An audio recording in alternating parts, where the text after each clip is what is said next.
आरंभ हो गई निर्वाण प्रथा।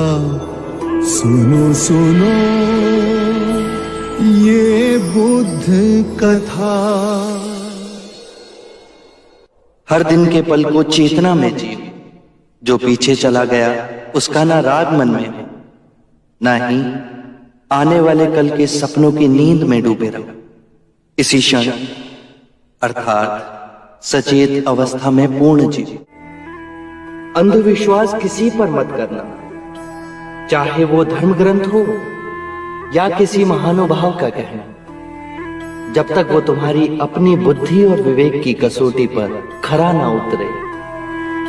4 आर्यक सत्य है। 1, जब तक सृष्टि रहेगी दुख मनुष्य के साथ छाया की तरह चलेगा। 2, इस दुख का कारण है वस्तु से स्वयं को पकड़ के रखना। जो वस्तु क्षणभंगुर है तो मार्ग क्या हो। 3, मुक्ति के लिए विवेक जगाना आवश्यक है। स्वयं को केंद्रित रखो। जो आए, चाहे दुख की सूचना या आनंद की परछाई, उसके बीच स्वयं को स्थिर रखो।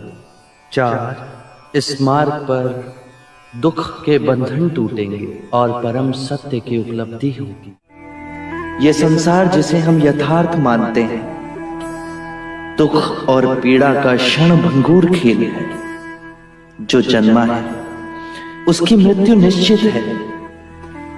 यही सृष्टि का नियम है। अज्ञान ही सारी विषमताओं की जड़ में है। अज्ञान न पूजा न व्रत न चढ़ावों से समाप्त होता है। अज्ञान केवल ध्यान से दूर होगा। सौंदर्य अनित्य है, इसीलिए भाव बोध से मुक्त पुरुष न सुंदरता से सम्मोहित होता है और न ही कुरूपता से विरक्त। जिस क्षण तुम्हारे अंतर में ये भाव उत्पन्न हुआ कि तुम पाप कर रहे थे, उसी क्षण तुमने स्वयं अपनी मुक्ति के मार्ग पर पहला पग धर दिया है। सत्य के मार्ग पर चलते हुए 2 भूल हो सकती है। पहला, पूरा रास्ता तय ना करना और दूसरा, उसे आरंभ ही ना करना। घृणा से घृणा नहीं मिटाई जा सकती। घृणा मिटती है केवल प्रेम से, और ये प्रकृति का अटल सिद्धांत है। जीवन मरण हर मनुष्य के जीवन का क्रम है। यदि हम चैतन्य हो इस पूरे विधान को समझें तो हर दिवस ऐसा जीवन जी सकते हैं जहां शांति, सद्बुद्धि, आनंद, संतोष का सर्वदा वास होगा। जोश से भयंकर कोई अग्नि नहीं, घृणा से भयंकर कोई जानवर नहीं, अविवेक से बढ़कर कोई जाल नहीं, लालच से बढ़कर कोई बाधा नहीं। व्यक्ति का मन ही उसका सबसे बड़ा शत्रु है, जो उससे अनुचित कार्य करवाता है। हम जो सोचते हैं उसका ही परिणाम बनते हैं। अच्छा विचार अच्छा परिणाम देता है, बुरा विचार बुरा परिणाम। ये प्रकृति का अटल नियम है। करुणा से ही हम दूसरे जीव की पीड़ा समझ सकते हैं, उसका दुख दूर कर सकते हैं। हम कितनी भी पुण्य की बातें पढ़ लें, कह लें, जब तक वो आपके अपने कृत्य ना बन जाए तब तक कोई लाभ नहीं। आत्म मुक्ति के 3 चरण हैं, शीलाचार, ध्यान और ज्ञान। शीलों का आचरण करने से ध्यान साधना बढ़ती है। ध्यान साधना से ज्ञान का उदय होता है, जिससे शीलों का गहन आचरण संभव होता है। इससे हम लोभ, क्रोध और अज्ञान से मुक्त होकर आत्म मुक्ति, शांति और आनंद की प्राप्ति कर सकते हैं। इस शरीर रूपी जन्म में ही नहीं, शरीर के पश्चात वाली यात्रा में भी जैसा कर्म होगा वैसा ही फल होगा।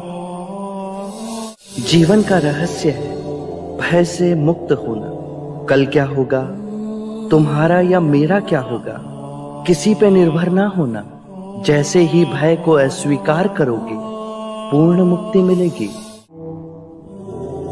धर्म और संघ हम सब के अंतर में है। जागने की क्षमता बुद्ध है, जाग के जिस पथ पर चले वो धर्म है, और अपने पूरे मन को एकत्र करना संग है। और ये तीनों रत्न हम सबके अंतर में ही है।